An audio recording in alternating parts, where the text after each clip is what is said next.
10월 13일 월요일. 무료로 칭찬해 드려요.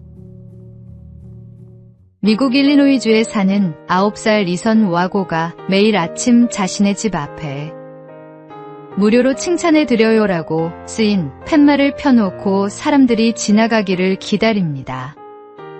사람들이 궁금해하며 다가오면 이선은 먼저 그들이 하루를 어떻게 보내는지 물어보고 그 다음 그들과 관련한 칭찬을 해준다고 합니다. 이선이 이러한 활동을 하게 된 계기는 최근 읽은 소설의 등장인물들이 집 앞을 지나가는 사람들을 욕하며 나쁘게 대하는 것을 보고 나라면 다르게 할 것 같은데? 라고 생각했기 때문입니다. 이웃들은 점점 이선의 활동에 주목하기 시작했고 방문객이 늘어 지금까지 약 60명에게 칭찬을 해주었습니다. 누군가에게 건네는 작은 칭찬과 격려는 단순한 말이 아니라 하나님의 사랑을 전하는 씨앗이 될 수 있습니다. 우리의 일상 속에서 따뜻한 말 한마디, 작은 친절 하나가 이웃의 마음을 밝히고 주님의 사랑을 드러내는 통로가 됩니다. 그러므로 오늘도 우리에게 주어진 자리에서 칭찬과 격려의 언어로 하나님 나라를 넓혀가는 삶을 살아야 하겠습니다. 오늘의 말씀. 선한 말은 꿀송이 같아서 마음에 달고 뼈에 양약이 되느니라. 오늘의 만나. 작은 친절과 따뜻한 말 한마디가 누군가에게는 하루를 밝히는 큰 선물이 될 수 있습니다.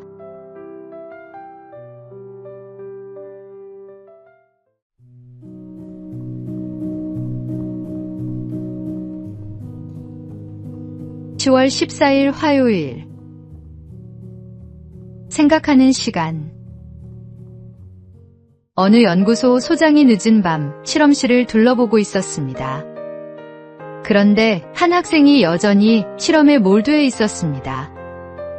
그는 이마에 주름을 잔뜩 잡고 누군가 옆에 서 있는 것도 모른 채 시험관과 기계만 바라보고 있었습니다.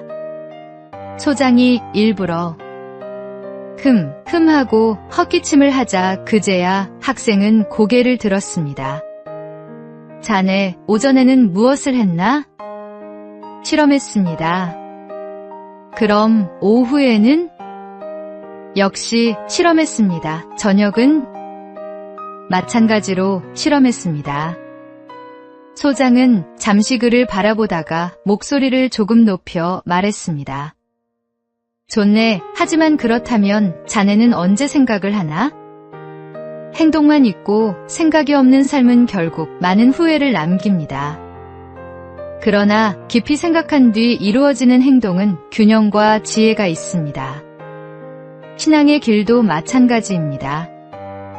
우리의 말과 행동은 반드시 하나님의 말씀에 비추어 생각한 후에 이루어져야 합니다. 성경 속에서 방향을 점검하지 않은 채 움직이면 열심히 있어도 헛돌 수 있습니다. 오늘의 말씀.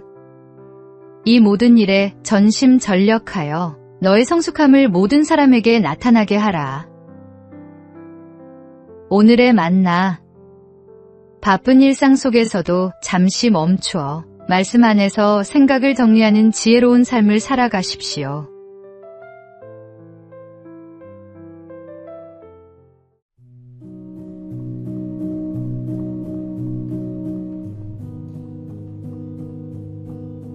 (10월 15일) 수요일.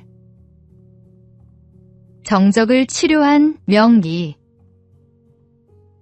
조선시대 효종숙종 때의 명의이자 우의정을 지낸 허목과 당대의 대학자 송시열은 서로 다른 당파에 속해 원수처럼 지내던 정적이었습니다. 그러나 어느 날 송시열이 중병에 걸리게 되었습니다. 그는 이렇게 말했습니다. 정적이지만 내 병을 고칠 이는 허목밖에 없다. 사람을 보내자 허목은 미소를 지으며 처방을 써주었습니다. 그런데 약재에는 극약이 섞여 있었습니다. 주위 사람들은 허목이 원수를 죽이려는 것 아니냐 하며 수군거렸습니다. 그러나 송시열은 흔들림 없이 말했습니다. 허목이 내게 해를 끼치게 할 리 없다. 그대로 하라. 결국 송시열은 병이 나았고 두 사람은 서로의 넓은 도량에 감탄하며 존중을 회복했습니다. 신앙생활 속에서도 우리는 성향과 생각의 차이로 쉽게 갈라지고 반목할 때가 있습니다. 그러나 그리스도 안에서 우리는 이미 한 몸입니다. 정적이었던 허목과 송시열이 서로를 신뢰하고 존중했던 것처럼 우리도 신념과 감정을 넘어 어려움에 처한 형제를 도와야 합니다. 교회는 갈라질 수 없습니다.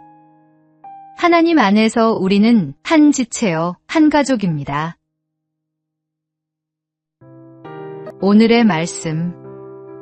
형제를 사랑하여 서로 우애하고 존경하기를 서로 먼저 하며.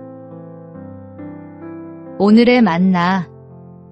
차이를 인정하면서도 사랑으로 하나 되는 것이 성숙한 신앙 공동체의 모습입니다.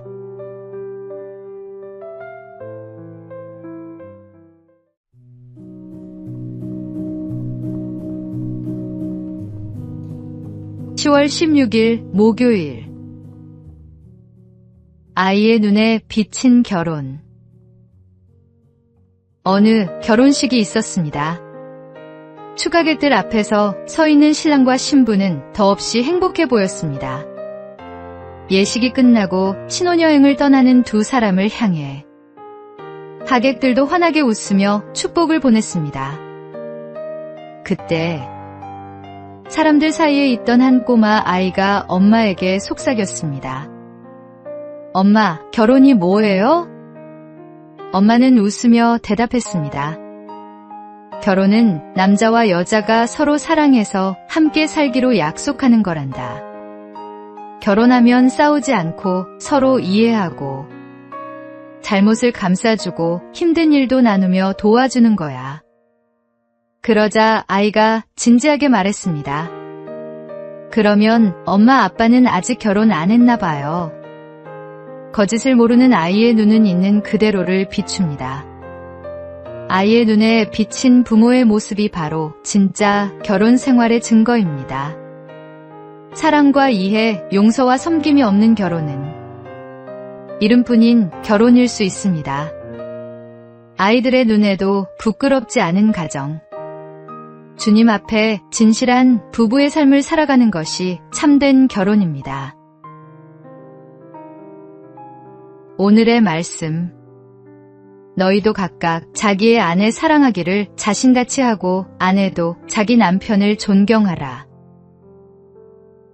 오늘의 만나.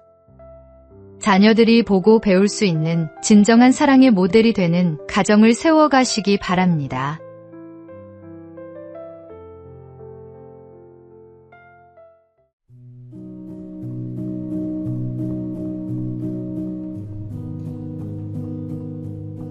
(10월 17일) 금요일. 습관의 힘. 사람은 습관의 존재라고 합니다. 우리의 행동 대부분은 몸에 밴 습관에서 비롯되기 때문입니다. 문제는 좋은 습관보다 나쁜 습관에 훨씬 쉽게 물든다는 것입니다. 그 습관은 타고난 좋은 성품마저도 무너뜨릴 수 있습니다. 독일의 한 작가 에리히 캐스트너가 그의 친구와 장거리 기차 여행을 할 때의 일화입니다. 피곤에 지친 친구가 의자에 기대어 곤히 잠들었는데 갑자기 벌떡 일어나더니 외쳤습니다. 큰일 날 뻔했네. 하마터면 수면제를 먹는 걸 잊을 뻔했어. 그리고는 황급히 약을 삼키고 다시 잠들었다고 합니다. 습관은 이처럼 우리의 삶을 무의식적으로 지배합니다.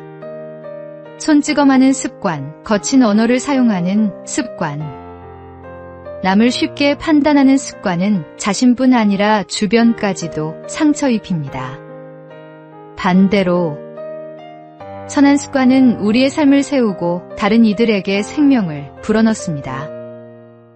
혹시 지금 당신의 삶에도 고쳐야 할 습관이 있습니까? 그렇다면 오늘이 바로 변화의 날입니다. 사도 바울의 고백처럼 내가 무엇에든지 얽매이지 아니하리라는 결단으로 나쁜 습관에서 벗어나 주님 안에서 자유롭고 경건한 습관을 세워가야 하겠습니다.